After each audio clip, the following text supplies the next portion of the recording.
Hello दोस्तों, आप सभी को जय मसीह की स्वागत है हमारे हनोक वर्शिप यूट्यूब चैनल में। दोस्तों, आज मैं परमेश्वर के वचन से बताऊंगा कि एक मसीह विश्वासी के जीवन में समस्याएं क्यों आती हैं। आपको मालूम होगा कि एक मसीह विश्वासी के जीवन में भी सताव आते हैं और दुख आता है और जो है समस्याएं आती हैं।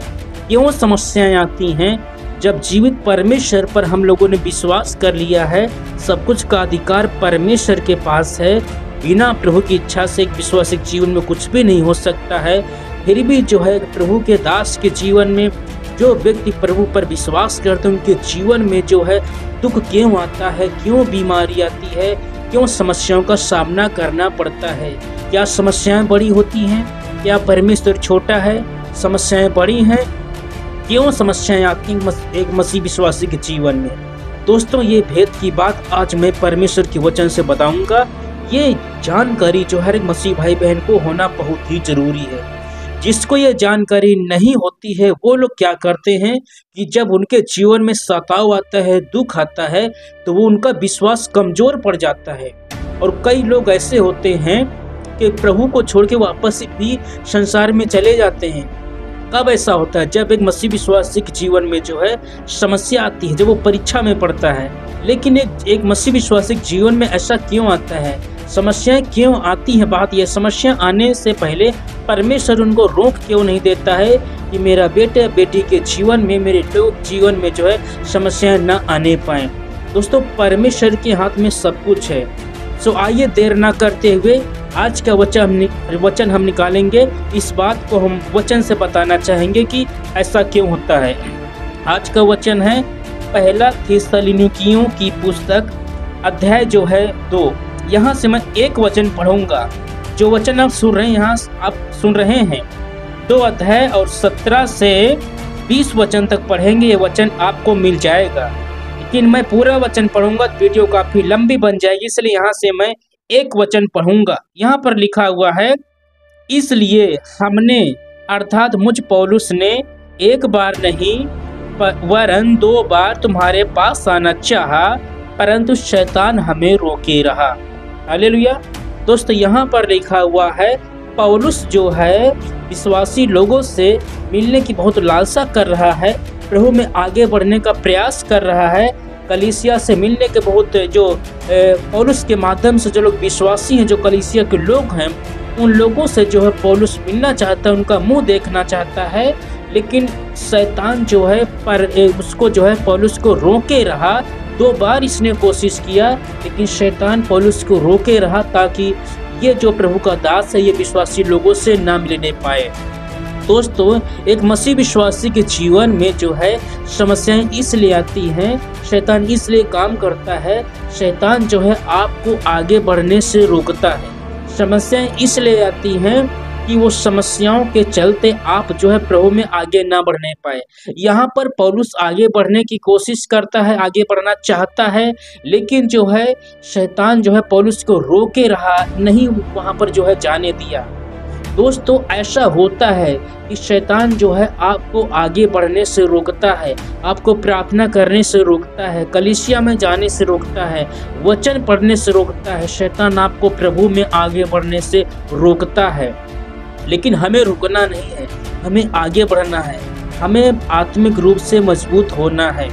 शैतान जो है आपको रोकता है। यहाँ पर जो शैतान पौलुस को रोक रहा है, आगे बढ़ने में रोक रहा है। विश्वासी लोगों के पास पौलुस जाना चाहता है, लेकिन शैतान इसको रोक रहा है, पौलुस को नहीं जाने दे रहा। 2 बार इसने कोशिश किया, लेकिन शैतान रोके रहा, ऐसा पौलुस खुद बता रहा है।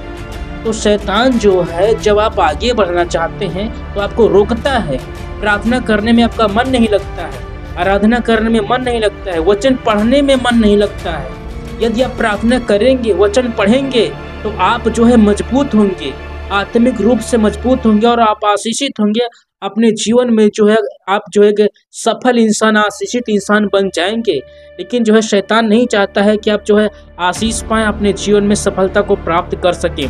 दोस्तों, परमेश्वर चाहता है कि सभी लोग जो है मजबूत हों, आगे बढ़ें, लेकिन शैतान जो है आगे बढ़ने में जो रुकावट डालता है। अब हम बताते हैं ऐसा क्यों होता है।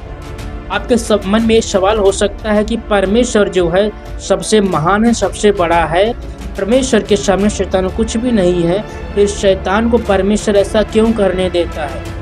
दोस्तों मैं बता देना चाहता हूँ, ऐसा इसलिए होता है, जब यीशु मसीह की परीक्षा हुई तो लिखा हुआ है कि जो है शैतान के द्वारा यीशु की परीक्षा हुई। किसके द्वारा हुई? शैतान के द्वारा यीशु मसीह की परीक्षा हुई, स्वयं परमेश्वर की परीक्षा हुई, लेकिन यीशु मसीह जीत गया, शैतान हार गया। दोस्त मैं बताना चाहता हूँ, शैतान जब आपके जीवन में काम करता है, आपको आगे बढ़ने में जो है रुकावट डालता है, तब शैतान नहीं जीतता है। जब आप शैतान की बात को मान लेते हैं तब शैतान जो है जीतता है, और आप हार जाते उस परीक्षा में, आप फेल हो जाते हैं। लेकिन आपको जीतना होगा, आपको प्रभु में आगे बढ़ना होगा। अब परमेश्वर जो है इसलिए ऐसा होने देता है ताकि जो है विश्वास में ये पता चलता है कि जो है आपका विश्वास कैसा है, आपके विश्वास की जो है परीक्षा में परख होती है। यदि आप एक सच्चे मन से प्रभु पर विश्वास करते हैं, सच्चे दिल से प्रभु को मानते हैं, तो आप जो है नुकसान, घाटा, ये समस्याओं की तरफ जो है ध्यान तो देंगे, लेकिन जो है उससे बढ़ कर के प्रभु की ओर ध्यान देंगे कि जो है मैं प्रभु को जानता हूँ, मैं प्रभु को नहीं छोड़ूंगा। समस्याएं कोई भी आ जाए, हम परमेश्वर को नहीं छोड़ेंगे।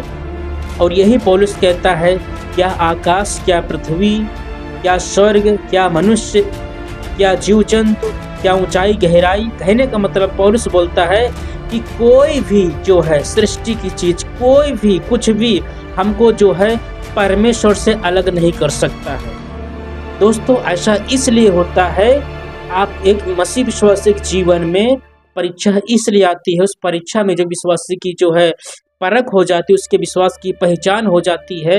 यदि वो सच्चा विश्वासी होगा, सच्चे दिल से प्रभु को मानता होगा, वो प्रभु में टिका रहेगा और वो प्रभु, उसका विश्वास और मजबूत हो जाएगा।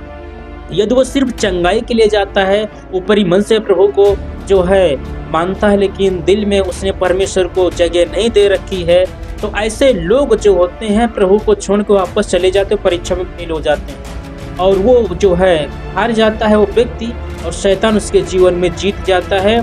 इसलिए जो है शैतान उसके जीवन में काम करता है। दोस्तों आप समझ रहे होंगे कि एक विश्वासी जीवन में समस्याएं क्यों आती हैं। मैं फिर बताता हूँ, मसीह विश्वासी जीवन में समस्या इसलिए आती है, परीक्षा इसलिए आती है ताकि मसीह विश्वासी की जो है परीक्षा होती है, उस परीक्षा में जो उसके विश्वास की पहचान होती है, वह सच्चा विश्वासी है या झूठा विश्वासी है।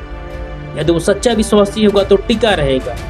यदि वो जो है ऊपरी मन से सिर्फ लोगों के नज़र में प्रभु को मानता है, लेकिन दिल से प्रभु को नहीं मानता है, वह व्यक्ति यीशु को छोड़ देगा, बोलेगा मैं, हमारे जीवन में इतना दुख आ गया है, मैं प्रभु को मानता हूँ फिर भी दुख आ गया, मैं जो है नहीं मानूंगा। लेकिन यदि क्योंकि उसने परमेश्वर को छोटा समझा, वो इस बात को समझ नहीं पाता कि हमारे जीवन में परीक्षा क्यों आती है। लेकिन जब एक सच्चे विश्वासी जीवन में जो है परीक्षा आती है, वो इस बात को समझ लेता है कि ये परीक्षा हमारे जीवन में क्यों आई है। दोस्तों आज के वचन से बस यही बताना चाहूँगा, यदि आपके जीवन में जब भी परीक्षा, जब भी दुख आए, यदि आप यीशु पर विश्वास करते हैं तो इसमें घबराने की जरूरत नहीं, चिंता करने की जरूरत नहीं है। आप प्रभु में बने रहें, और जो भी परीक्षा से आप गुजर रहे हो, चाहे जितना भी दुख आपके जीवन में आ जाए, जिस भी दुख से, समस्या से आप गुजर रहे हो, परमेश्वर जो है कभी भी उस दुख में पड़ने नहीं देगा। परमेश्वर जो है थोड़ी समय के लिए उस दुख में डालता है, फिर आपसे जो यहाँ से निकालने का भी रास्ता जो है बनाता है। आपको परमेश्वर दुख से, उस परीक्षा से निकास भी करता है। हालेलुया। तो दोस्त आप समझ गए होंगे कि मसीह विश्वासी जीवन में समस्या या दुख क्यों आता है। इसीलिए आता है ताकि आप विश्वास की पहचान कीजिए। तो आप प्रभु में सच्चे बने। जो लोग प्रभु में सच्चे होंगे, हर समय टिके रहते हैं, वही लोग जो है स्वर्ग में प्रवेश करेंगे। जो लोग ऊपरी मन से जो मानते हैं, लोगों की नज़र में मानते हैं प्रभु को, लेकिन दिल से प्रभु को नहीं मानते हैं, ऐसे लोग कभी भी जो है प्रभु को छोड़ के वापस संसार में जा सकते हैं, और जब भी उनकी मृत्यु होगी तो वो नरक में जाएंगे। दोस्त आशा करता हूँ ये वचन आपको सही लगा होगा। यदि आपने पहली बार परमेश्वर के वचन को हमारे चैनल के माध्यम से सुना है तो हमारे चैनल को सब्सक्राइब जरूर कर लीजिए, लाइक कीजिए, कमेंट कीजिए, शेयर कीजिए। आज के वचन से प्रभु आपको आशीष दे। आप सभी को जय मसीह की दोस्तों।